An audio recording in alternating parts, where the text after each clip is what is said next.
गुरुग्राम में प्रदूषण का स्तर लगातार बढ़ता जा रहा है। तो वहीं गुरुग्राम में एक्यूआई लेवल की अगर बात करें तो एक्यूआई लेवल जो कि 400 के करीब पहुंच गया है और वहीं प्रदूषण की जो सफेद चादर है उसने गुरुग्राम को अपनी आगोश में कर लिया है। और साफ तौर पे जिस तरीके से प्रदूषण का जो स्तर है वो कहीं ना कहीं बढ़ता जा रहा है, इससे जो सुबह मॉर्निंग वॉक के लिए जो लोग निकलते हैं उनको भी काफी परेशानी जो है वो आ रही है। और ऐसे में स्वास्थ्य विभाग भी लगातार लोगों से अपील कर रहा है कि फिलहाल कुछ दिन तक मॉर्निंग वॉक पर ना निकलें और जो बड़े बुजुर्ग हैं और बच्चे हैं वो फिलहाल घर में ही रहें। और अगर किसी जरूरी काम से घर से बाहर निकलते हैं तो मास्क पहनकर घर से बाहर निकलें। वहीं जिस तरीके से बात करें प्रदूषण का स्तर बढ़ता हुआ नजर आ रहा है तो कहीं ना कहीं सभी जो विभाग हैं, जिला प्रशासन है वो एकजुट हो गया है और प्रदूषण के स्तर को किस तरीके से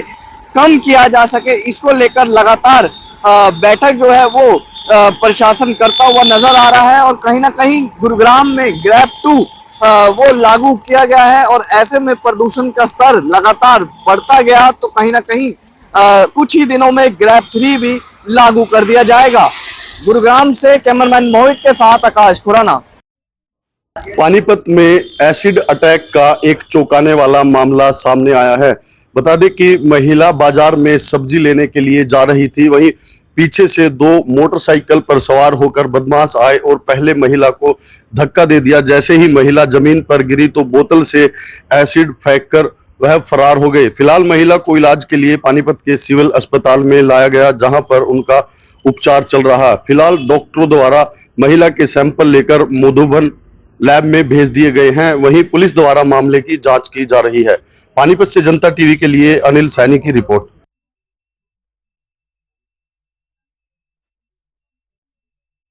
हरियाणा के पुलिस जिले डबवाली में नवनियुक्त आईपीएस सिद्धांत जैन एसपी की ओर से डबवाली को अपराध मुक्त करने के लिए पैदल गश्त पेट्रोलिंग की शुरुआत की गई है, जहां पर उन्होंने डबवाली के तमाम बीट इंचार्जों के साथ शहर के भीड़ भाड़ वाले बाजारों में जाकर पैदल गश्त कर आमजन को सेवा, सुरक्षा, सहयोग का एहसास करवाया। वहीं पर उन्होंने कहा कि आमजन के बीच में पुलिस के मधुर संबंध बनाने का सबसे बड़ा उद्देश्य लोगों को सामाजिक बुराइयों व नशों के प्रति जागरूक करना है। वहीं पर डबवाली के नवनियुक्त आईपीएस के ज्वाइन करने के साथ ही लोगों को अब एक बड़ी उम्मीद नजर आने लगी है, जहां पर पुलिस की ओर से लोगों के बीच में जाकर उनकी समस्याओं के बारे में जाना जा रहा है। वहीं पर डबवाली से पुलिस अधीक्षक आईपीएस सिद्धांत जैन ने आमजन से अपील की है कि वो पुलिस की मदद करें ताकि डबवाली ट्राई सिटी को अपराध व नशे से मुक्त किया जा सके। आपको बता दें कि डबवाली ट्राई सिटी में लंबे समय से अपराध का बढ़ता ग्राफ पुलिस के लिए सबसे बड़ी चुनौती बना है। ऐसे में अपना कार्यभार संभालते ही आईपीएस सिद्धांत जैन ने डबवाली में अपना एक्शन मोड का अख्तियार किया है, जहां पर वो पुलिस थानों और पुलिस चौकियों में जाकर भी अपने तमाम पुलिस कर्मचारियों को निर्देश देते हुए दिखाई दे रहे हैं। तो उन्होंने आमजन से भी अपील की है कि वो निसंकोच तरीके से नशा तस्करों व अपराधियों के खिलाफ पुलिस को अपनी मुखबरी जरूर दें। वहीं पर बीच बाजार में एसपी सिद्धांत जैन को देखकर आमजन में भी एक जागरूकता और उत्साह का माहौल देखने को मिल रहा है। वहीं पर लोगों से वो मिलजुल कर पुलिस की मदद करने की अपील कर रहे हैं। तो वहीं पर उन्होंने पुलिस अधिकारियों से भी कहा है कि जनता के प्रति आ रही शिकायतों को तुरंत प्रभाव से सुना जाए और उनका हल भी किया जाए।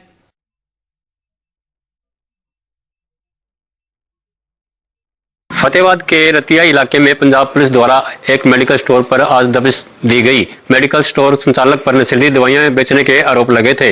इस संबंध में जब पंजाब पुलिस के सब इंस्पेक्टर अवतार सिंह से बात की गई तो उनका यही कहना था कि पातड़ा में एक अमनदीप नामक युवक से उन्होंने 1180 नशीली गोलियां पकड़ी थी। पकड़े गए युवक की निशानदेही पर ही उसने खुलासा किया कि वो नशीली दवाइयां रतिया के एक मेडिकल स्टोर से लेकर आया है। इसी के बाद जो यहाँ मेडिकल स्टोर पर दबिश दी गई है, मौके पर जो ड्रग इंस्पेक्टर को भी बुलाया गया है और पूरे मेडिकल की जांच की जा रही है। उन्होंने ड्रग इंस्पेक्टर से जब इस संबंध में बात की गई तो उनका कहना था कि पंजाब पुलिस द्वारा यहाँ जो रेड की गई है इसके बाद उनके द्वारा पूरे मेडिकल स्टोर की जांच की जा रही है। अगर मेडिकल स्टोर पर नशीली दवाइयां मिलती हैं तो इसके खिलाफ आगामी कार्रवाई अमल में लाई जाएगी। अब देखना ये होगा कि पूरी जांच में क्या निकलकर सामने आता है। विधायक एवं सामाजिक न्याय व अधिकारिता मंत्री कृष्ण बेदी ने आज सुबह नरवाना के नवदीप स्टेडियम में खिलाड़ियों से मुलाकात कर उनकी समस्याओं का हाल जाना तथा मौके पर ही अधिकारियों को बुलाकर उनकी समस्याओं को निपटाने के निर्देश जारी किए। इस मौके पर बोलते हुए कृष्ण कुमार बेदी ने कहा कि 2014 में जब मनोहर लाल के नेतृत्व में बीजेपी की सरकार बनी थी तब हमने बहुत अच्छी खिलाड़ियों के लिए योजना बनाई थी। जैसे उन्होंने बताया कि जो भी मैदान पर खिलाड़ी जिस दिन से पैर रख लेता है उसी दिन से उसका सरकार बीमा करा लेती है, क्योंकि कई बार खिलाड़ी चोटिल हो जाते हैं जिसके कारण उनका जीवन बर्बाद हो जाता है। तो इससे उनको जीवन निर्वहन के लिए बीमा पॉलिसी के तहत काम चल जाता है। वहीं उन्होंने कहा कि खिलाड़ियों के लिए 4% कोटा आरक्षण के आधार पर रखा गया था और वह जो भी खिलाड़ी जिस प्रकार का प्रदर्शन करके आता है उसको उसी प्रकार की नौकरी दी जाती है। जबकि कांग्रेस के सरकार में जब भी कोई अंतर्राष्ट्रीय स्तर पर गोल्ड मेडल जीत के आता था तो उसको सिर्फ डी ग्रुप की नौकरी ही दी जाती थी। यह पॉलिसी बीजेपी सरकार आने के बाद खिलाड़ियों के लिए बहुत अच्छी पॉलिसी बनाई गई है। उन्होंने कहा कि हरियाणा प्रदेश द्वारा एक ऐसी पॉलिसी बनाई गई है जो विश्व में किसी भी देश या प्रदेश में नहीं है। उन्होंने बताया कि जो भी खिलाड़ी ओलंपिक, एशियाड, कॉमनवेल्थ गेम में गोल्ड मेडल जीत के आता है तो 6 करोड़ रुपये मिलते हैं और सिल्वर मेडल के 4 करोड़ रुपये जबकि ब्रॉन्ज मेडल के 2 करोड़ रुपये दिए जाते हैं तथा इसके साथ साथ नौकरी भी दी जाती है। इस प्रकार से बीजेपी सरकार ने खिलाड़ियों के लिए बहुत अच्छी योजनाएं बनाई हैं जिसका वो बड़े अच्छे तरीके से प्रयोग भी कर रहे हैं और बहुत से खिलाड़ियों को इससे रोजगार भी मिल रहा है। नरवाना से जनता टीवी के लिए रामनिवास गर्ग की रिपोर्ट। यमुनानगर के कपालमोचन में लगने वाला ऐतिहासिक मेला कपालमोचन 11 नवंबर से एकादशी के दिन से शुरू हो जाएगा और पूर्णिमा तक 5 दिन यह मेला चलेगा। मैं समय खड़ा हूं कपाल मोचन में। आप मेरी तरफ देख सकते हैं कि हालांकि मेला शुरू होने में 2 दिन बाकी है, लेकिन श्रद्धालुओं का जो आना जाना है वो मेले में शुरू हो चुका है। मंदिरों के अंदर आप देख सकते हैं कि श्रद्धालुओं की जो भीड़ है वो लगनी शुरू हो सकती है। मेले की बात करें तो इस मेले का बहुत ही प्राचीन और पुरातत्व इतिहास है। कहते हैं कि ये कपाल मोचन यहाँ पर 3 सरोवर है। सबसे पहले गौ बछड़ा घाट पे एक सरोवर है जिसको सोमसर बोला जाता है, वहीं दूसरा सरोवर है ऋण मोचन और तीसरा सरोवर है सूरज कुंड जहां पर इस समय हम खड़े हैं। तीनों सरोवरों की एक अलग अलग महत्ता है। बता दें कि जो गौ बछड़ा घाट का सरोवर है वहां पर जो किसी भी व्यक्ति जैसे ब्रह्म हत्या का दोष है वो दोष से मुक्ति मिलती है। किसी भी तरह का जो किसी को दोष लगा होता है ब्रह्म हत्या का उससे मुक्ति मिलती है। वहीं दूसरा सरोवर है ऋण मोचन जहां पर स्नान करने के बाद जो कहते हैं कि भगवान राम ने भी वहां स्नान किए थे। कहते हैं कि ऋणों से मुक्ति मिलती है। किसी भी तरह का कोई ऋण हो, चाहे पैसे का ऋण हो, चाहे किसी भी तरह कोई दूसरा ऋण हो, उससे मुक्ति मिलती है। वहीं तीसरा सरोवर जहाँ इस समय हम खड़े हैं यह सूरज कुंड मंदिर का सरोवर जहां पर माता कुंती ने तप किया था और तप के बाद कर्ण की प्राप्ति की थी। और इस अगर बात करें इस जगह की तो यह एक बहुत ही ऐतिहासिक, प्राचीन और बहुत ही महत्व वाली जगह है। और यहाँ पर 5 दिन का जो मेला लगता है इसके अंदर हरियाणा, पंजाब, उत्तराखंड और राजस्थान से 10 लाख के करीब श्रद्धालु हर वर्ष आते हैं और अपनी अपनी मन्नताएं पूरी करते हैं और जिनकी मन्नताएं पूरी होती हैं वो पुनः यहाँ आकर यहाँ दर्शन करते हैं और माथा टेकते हैं। यमुनानगर के कपालमोचन से जनता टीवी के लिए सर्वजीत बाबा। गोहाना में बदमाशों के हौसले बुलंद। अपनी फैक्ट्री से कार में घर लौट रहे एक फैक्ट्री मालिक का अपहरण कर कार लूटी। बाद में अपहरणकर्ताओं ने फैक्ट्री मालिक को छोड़कर कार लेकर हुए फरार। पुलिस ने मामला दर्ज कर शुरू की जांच। आपको बता दें गोहाना के लक्ष्मी नगर के रहने वाले एक फैक्ट्री मालिक जो है देर शाम अपनी फैक्ट्री को बंद कर घर लौट रहे थे। जैसे ही वो देर शाम जो है अपनी कार से घर लौट रहे थे तो रास्ते में जिंद रोड के पास उनकी कार बंद हो गई और तभी जो है 3 बाइक सवार युवक बदमाशों ने जो है उसकी कार के आगे बाइक अड़ाकर उसकी कार छीन ली और फैक्ट्री मालिक को भी अपने साथ गाड़ी में डालकर ले गए। 2 घंटे तक वो फैक्ट्री मालिक को घुमाते रहे। इस दौरान जो है उन्होंने फैक्ट्री मालिक के फोन से जबरदस्ती कर उसका OTP पूछकर 1.5 लाख रुपए के लगभग अपने फोन में ट्रांसफर कर लिए और साथ साथ जो है उसके पास जो आभूषण थे और जो नकदी थी और मोबाइल था और जो गाड़ी थी उसको लेकर फरार हो गए। इस पूरे मामले में फैक्ट्री मालिक की शिकायत पर पुलिस ने 3 अज्ञात बदमाशों के खिलाफ मामला दर्ज कर मामले की जांच शुरू कर दी है। पुलिस का कहना है कि इस पूरे मामले में जांच की जा रही है और जल्द ही आरोपियों को गिरफ्तार कर लिया जाएगा। तेज रफ्तार ने आज एक पिता पुत्र को लील लिया। अमित अपने गांव जीतपुरा से अपने ससुराल गुजर माजरी जा रहा था। जैसे ही NH 48 पर वह भुडला गांव के नज़दीक पहुंचा तो पीछे से आ रही तेज रफ्तार कार ने उसको टक्कर मार दी, जिससे उसका 1.5 वर्षीय पुत्र एक नाले में जाकर गिरा। वहीं पत्नी जो है लिंक रोड पर सड़क पर जा गिरी और अमित बीच सड़क पर जा गिरा। घायलों को वहां के आसपास लोगों ने तुरंत रिवाड़ी के निजी अस्पताल में भर्ती कराया गया, जहां चिकित्सकों ने उसके पुत्र और अमित को मृत घोषित कर दिया। वहीं अभी उनकी पत्नी का इलाज जारी है। कसोला थाना पुलिस ने मामला दर्ज कर लिया है। अभी जो चालक था वो अभी पुलिस की गिरफ्त से बाहर है। पुलिस वहां के CCTV कैमरे में घटनाक्रम को देख रही है। पुलिस का कहना है कि जल्द ही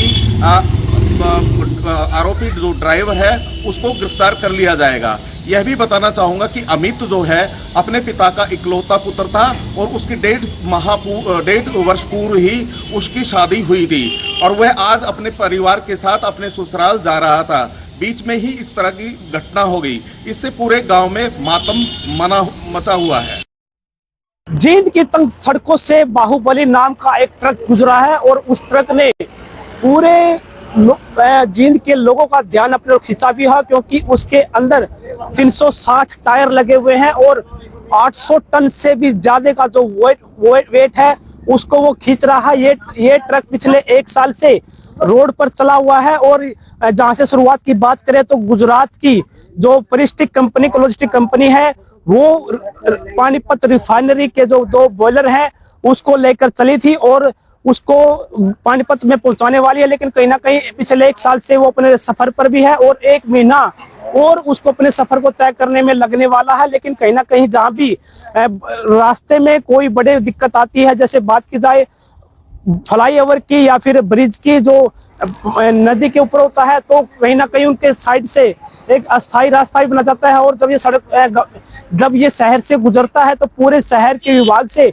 NOC का इनको लेनी होती है और NOC के लेने के बाद से ही ये बिजली के जो कट होते हैं उनको लगा पाते हैं और उसके बाद से ही बिजली के तारों को ऊपर करके उससे इसको गुजारा जाता है। और कहीं ना कहीं इसमें 50 से ज्यादा कर्मचारी कंपनी के भी लगे हुए हैं और इसको धीरे धीरे कछुए की चाल से ये चला हुआ है और अपनी मंजिल पर पहुंचने में अभी 1 महीने का और समय लगेगा। और ये रिफाइनरी पानीपत जो रिफाइनरी है वहां पर पहुंचने वाला है और 2 बॉयलर बड़े बड़े इसके अंदर रखे हुए हैं वो यहाँ पर पहुंचेंगे और जो डीजल और जो पेट्रोल वहां से निकलता है, कच्चा जो तेल होता है वहां पर इनको लगा जाएगा और उसके बाद से ही ये 1 महीने के बाद वहां पर पहुंचेगा। और देखने वाली बात हो कि कब तक है ये ऐसे ही सड़क पर रिंग कर पानीपत पहुंचता है। जिनसे जनता टीवी के पानीपत में एसिड अटैक का एक चौंकाने वाला मामला सामने आया है। बता दें कि महिला बाजार में सब्जी लेने के लिए जा रही थी, वहीं पीछे से 2 मोटरसाइकिल पर सवार होकर बदमाश आए और पहले महिला को धक्का दे दिया। जैसे ही महिला जमीन पर गिरी तो बोतल से एसिड फेंककर वह फरार हो गए। फिलहाल महिला को इलाज के लिए पानीपत के सिविल अस्पताल में लाया गया, जहां पर उनका उपचार चल रहा है। फिलहाल डॉक्टरों द्वारा महिला के सैंपल लेकर मधुबन लैब में भेज दिए गए हैं। वहीं पुलिस द्वारा मामले की जांच की जा रही है। पानीपत से जनता टीवी के लिए अनिल सैनी की रिपोर्ट।